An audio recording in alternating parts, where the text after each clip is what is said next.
একটা ব্র্যান্ড কিভাবে তৈরি হয়, ব্র্যান্ডের সূচনা কিভাবে, আর সেটা আস্তে আস্তে আস্তে আস্তে কেমন করে বড় হয়, সেই বিষয়ে আলোচনা হবে আজকের ভিডিওতে। আমার দুই পাশে আছেন দুই বন্ধু, আসছেন নরসিংদী থেকে। ভাই আপনার নাম? মোহাম্মদ নাদিম মিয়া। নাদিম মিয়া। আপনার নাম? মোহাম্মদ রাসেল মিয়া। রাসেল মিয়া। রাসেল ভাই এবং নাদিম ভাই দুই বন্ধু, একজন ব্যবসা করেন টাইলসের মনে হয় না, আর আপনি কি বিজনেস করেন? তেলের ডিলার। আচ্ছা, তেলের ডিলার। এখন ওনার স্বপ্ন আসছে যে আমি আরেকজনের তেল নিয়ে সেল করছি, কেমন করে নিজের একটা ব্র্যান্ড তৈরি করা যায়। আর নিজস্ব ব্র্যান্ড মানে আমি বলি একটা স্বাধীনতা, একটা উত্তরাধিকার সূত্রে একটা সম্পদ রেখে যাওয়া। আপনি একটা ব্র্যান্ড করছেন মানে সেটা আপনার ভবিষ্যৎ, আপনার সন্তানদের জন্য কিছু রেখে যাচ্ছেন।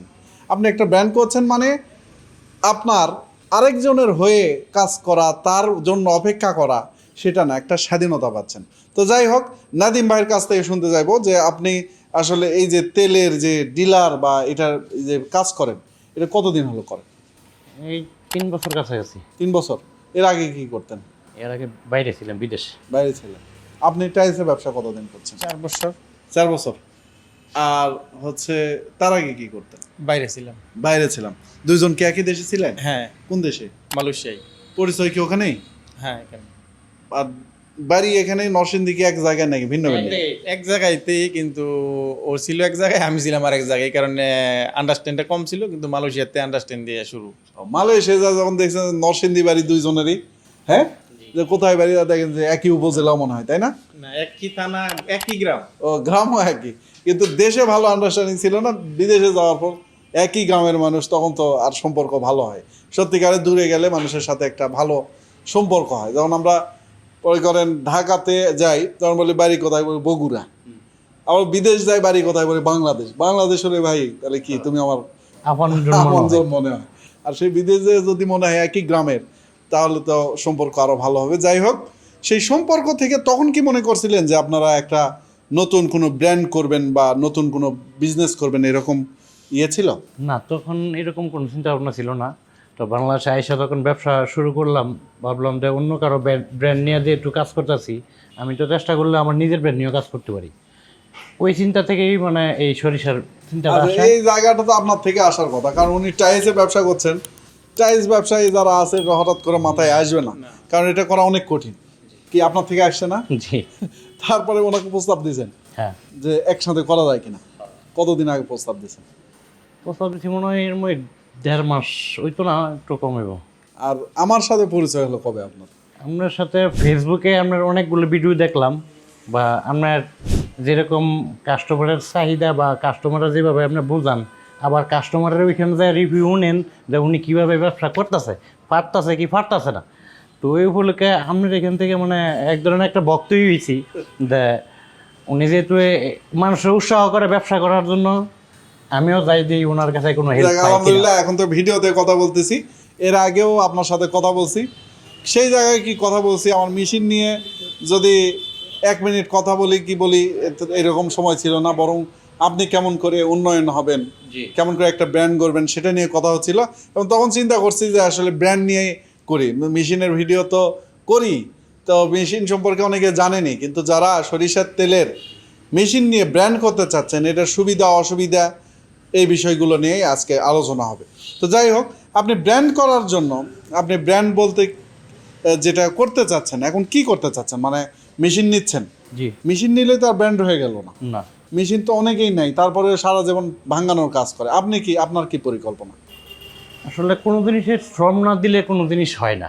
আর আমি যেরকম ব্র্যান্ড করার চেষ্টা করতেছি বা চিন্তা করতেছি, আমি ওটার ভিতরে শ্রম দিতে হইব, তাহলেই এটা একটা ব্র্যান্ড হইব। আর ব্র্যান্ড এত কঠিন না, মানুষ পারে না এমন কোনো কাজ নেই। হয়তো বা যদি কেউ মনে থেকে চেষ্টা করে, ব্র্যান্ড হইয়াও যায়, কারণ মানুষই ব্র্যান্ড করছে, ব্র্যান্ড মানুষ করে নাই। আচ্ছা, তো উনি যে কথা বলছেন, ওনার কথায় সুন্দর উপস্থাপন করছেন। আমি বলবো যে ব্র্যান্ড কি? ব্র্যান্ড হচ্ছে 1 নাম্বার, আপনার কোনো প্রোডাক্ট অথবা প্রতিষ্ঠানের একটা নির্দিষ্ট নাম, এবং তার একটা রঙও থাকতে পারে, একটা লোগো থাকতে পারে। এটা প্রাথমিক রিকোয়ারমেন্ট, এটা থাকবেই। কিন্তু এটা করলেই যে ব্র্যান্ড হলো তা কিন্তু না। ব্র্যান্ড হচ্ছে যে এই পণ্য, এই প্রোডাক্ট মানুষের কতটুকু সেবা দিচ্ছে, আপনার মানুষ এটা মনে রাখছে কিনা, স্মরণীয় হয়ে আছে কিনা, সেটা হচ্ছে কি ব্র্যান্ড।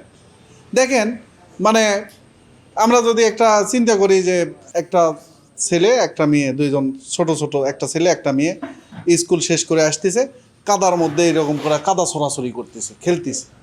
এটা এই ঘটনা বলার সাথে সাথে মাথার মধ্যে একটা ব্র্যান্ডের ছবি চলে আসে, বুঝতে পারছেন? Powder washing powder, Surf Excel. তো সার্ফ এক্সেল যাই হোক, আমি বলছি যে একটা স্টোরি একটা স্মরণীয়ভাবে গড়ে তোলা, এটা একটা ব্র্যান্ড। তো এখন আপনি যদি মানুষকে খারাপ জিনিস দেন, এটা কি স্মরণীয় হবে? না, কখনোই হবে না। তা আপনার ব্র্যান্ড, আপনার প্রোডাক্ট মানুষের সেবা করছে কিনা, এটা এক কথায় হচ্ছে ব্র্যান্ডের প্রাথমিক রিকোয়ারমেন্ট। আপনি প্রোডাক্ট করছেন নিজের স্বার্থে, লাভের জন্য, লাভ এমনিই হবে, কিন্তু দরকার কি? দরকার হচ্ছে ওই প্রোডাক্ট মানুষের সেবা দিল কিনা। তা আপনার প্রোডাক্ট সেবা দিবে কিভাবে? এটা তো মানুষের প্রয়োজনই পড়বো, বা মানুষ এটা প্রয়োজন লাগে। তো আমার এটা হয়তো বা সবারই অল্প হইলেও একটু সেবামূলক হইলো। সেটা হতে পারে কি, যেমন গোটা বাংলাদেশ এখন হচ্ছে ভেজালে ভরা। আপনি নরসিংদী ব্যবসা করবেন, নরসিংদী অনেকে সরিষার তেলের মধ্যে ভেজাল দিচ্ছে কি দিচ্ছে না? তো আপনার খাঁটি খাওয়াতে হবে, এইরকম ইচ্ছা আছে কিনা? জি, একদম খাঁটি খাম, খাঁটি খাওয়াবেন? এরকম ইচ্ছা আছে আল্লাহ যদি আর আল্লাহ। যদি ওখানে সরাসরি কেউ সরিষা নিয়ে আসে ভাঙ্গায় নিতে চায়, হ্যাঁ, নিতে পারবো। পারবেন? নিতে পারবো। কোথায় হচ্ছে আপনার এই প্রতিষ্ঠান বলেন? আমার এখানে নরসিংদী রায়পুরা থানা রাধাগঞ্জ বাজারে। রাজাগঞ্জ বাজারে। তাহলে রাজাগঞ্জ বাজারে আপনার ব্র্যান্ডের যে বললাম যে প্রাথমিক রিকোয়ারমেন্ট নাম, এটা কি সিলেকশন দিচ্ছেন? না, এখন দেই নাই, তবে নাম আছে, এটা দেখবো আগে যাচাই করে কি এই নামে আছে কি নাই। যদি না থাকে তাহলে হয়তো বা এই নামে হ্যাঁ, এটা একটা সুন্দর কথা বলছেন যে নাম নিলেই হবে না। অনেকে ব্র্যান্ড শুরু করে দেয় কোনো পর্যালোচনা ছাড়াই। তবে নাম যাচাই করার জন্য যেটা হচ্ছে ট্রেডমার্ক রেজিস্টার করে ডিপিডিটি, আমি লিঙ্ক দিয়ে দিচ্ছি এই অ্যাড্রেসে, যে এখানে আপনার নাম যাচাই করতে পারবেন। এখানে যোগাযোগ করে আপনি নাম যাচাই করতে পারবেন। নাম যাচাই যদি হয় তারপর সেই নামটা নেওয়া। তো সেই নাম, ব্র্যান্ডের যে নাম, সেই নামটাও আমি বলি, নামের ক্ষেত্রেও নাম একটা প্রতিষ্ঠানের জন্য খুবই গুরুত্বপূর্ণ। মানুষের কাছে স্মরণীয় করা যায় কিনা, নামের সাথে কোনো সিম্বল দেওয়া যায় কিনা, এই বিষয়গুলা আপনারা দেখবেন। আর ব্র্যান্ড, আপনার যারা প্রতিষ্ঠান আছে, আপনার প্রতিষ্ঠানে যেসব কর্মচারী আছে, আপনার মনোভাব, সব কিছু মিলে একটা ব্র্যান্ড। আপনি যদি সত্যিকারে মানুষের সেবা করেন, মানুষের উন্নয়নের চেষ্টা করেন, আপনার যেমন এই যে তেল দিয়ে আপনি বলছেন যে তেল, অনেক ভেজাল তেল খেয়ে মানুষ অসুস্থ হয়ে যাচ্ছে, ক্যান্সার হচ্ছে, কিডনির অসুখ হচ্ছে, হার্টের অসুখ হচ্ছে, ঠিক আছে? সেখানে সরিষার তেল অনেক উপকারী। সরিষার তেল আমি বলছি বাংলাদেশের প্রত্যেকটা মানুষের খাওয়া উচিত।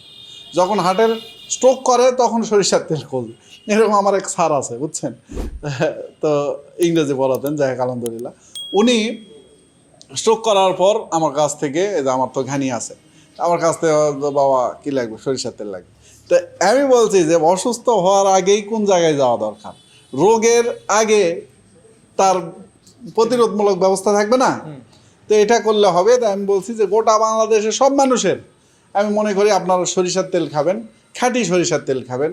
এতে যেমন দেশের অর্থনৈতিক একটা সমৃদ্ধির ব্যাপার আছে, আমাদের দেশের উৎপাদন আমরাই খাচ্ছি। আর একটা ব্যাপার আছে, সেটা হচ্ছে আপনি সুস্থ থাকবেন, আপনার সন্তান সুস্থ থাকবে, সবাই ভালো থাকবে।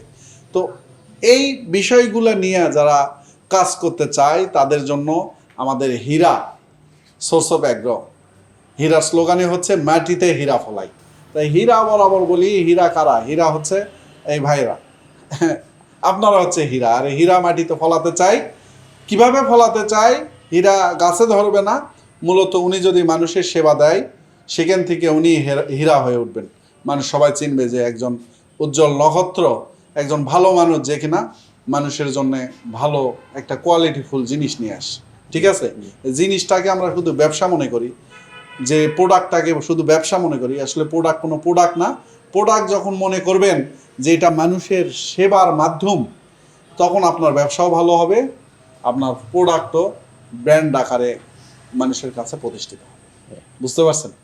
তো দোয়া রাখবেন। ওনারা সেই দূর থেকে আসছেন, নরসিংদী থেকে, ওনারা দুই বন্ধু গাড়ি নিয়ে আসছে। তো ওনাদের যে ব্র্যান্ডিং স্বপ্ন, সেই স্বপ্নযাত্রায় আমাদের যে মেশিন, দুটো মেশিন ক্রয় করলেন। একটা হীরা তেলের মেশিন, ফুল অটো, ফিল্টার হয় অটো, উপরে খোল ওঠে অটো, সব কিছু অটো। আর একটা হচ্ছে 3 মাথার ম্যাজিক মেশিন, যেটা দিয়ে উনি হলুদ মরিচ মশলাও ব্র্যান্ডিং করতে চান, মার্কেটিং করতে চান। তো এগুলা বিষয় যদি সব ঠিক থাকে তাহলে ইনশাল্লাহ একদিন দেখবেন নাদিম ভাই, রাসেল ভাই এক সময় শুধু প্রোডাক্ট না, তাদের এই মুখটাও উজ্জ্বল ব্র্যান্ড হয়ে উঠবে। কেমন ইনশাল্লাহ, হ্যাঁ, সেভাবে যাতে দেখতে পারি এবং আপনার ওখানে আমি যেতে পারি। এই খবরগুলা সংগ্রহ করা, তারপরে তার সাথে যোগাযোগ রাখা, এটা মানে আপনি উন্নয়ন হলে আমার ভালো লাগে, বুঝতে পারছেন? তো এটা যাতে করতে পারি, কেমনে পারবেন? সেটা সততা নিয়ে থাকবেন, মানুষকে ঠকাবেন না, প্রোডাক্ট কি দিবেন, ভালো দিবেন, ইনশাল্লাহ আপনি একটা ভালো ব্র্যান্ড হিসেবে গড়ে উঠবেন, বুঝতে পারছেন? জি ইনশাল্লাহ। অনেকে ব্যবসা শুরু করে, ব্যবসা শুরু করার পর ব্যবসা হয় না। কেন হয় না? ব্যবসা না হওয়ার কারণ শুধু মেশিন ভালো নয় বা আমার টাকা নাই তা কিন্তু না। মূল মানুষের যে দরকার সেটা হচ্ছে ট্রাস্ট, বিশ্বাস নাই, সততা নাই। হ্যাঁ, সততা নাই। কেমনে ব্যবসা হবে? তো সততা নিয়ে ব্যবসা করবেন তো ভাই, রাসেল ভাই, ইনশাল্লাহ। হ্যাঁ, আপনাদের জন্য দোয়া থাকলো, আর ওনাদের জন্য আপনারাও দোয়া রাখবেন যাতে যে সরিষার তেল নিয়ে কাজ করতে চাচ্ছেন সেটা যাতে বাংলাদেশে নরসিংদীর প্রথমে জেলা উপজেলার সব জায়গায়, পরে বাংলাদেশের বিভিন্ন জায়গায় একটা ব্র্যান্ড হিসেবে গড়ে ওঠে। শুধু বাংলাদেশ না, স্বপ্ন দেখতে হবে যাতে অন্যান্য দেশেও যায়, সেই রকম স্বপ্ন দেখতে হবে এবং সেই স্বপ্ন অনুযায়ী কাজ করতে হবে। একদিন বাংলাদেশের বা পৃথিবীর সেরা ব্র্যান্ডে পরিণত হবে ইনশাআল্লাহ। ইনশাল্লাহ। তো ঠিক আছে, দোয়া রাখবেন। আসসালামু আলাইকুম। ওয়ালাইকুম আসসালাম।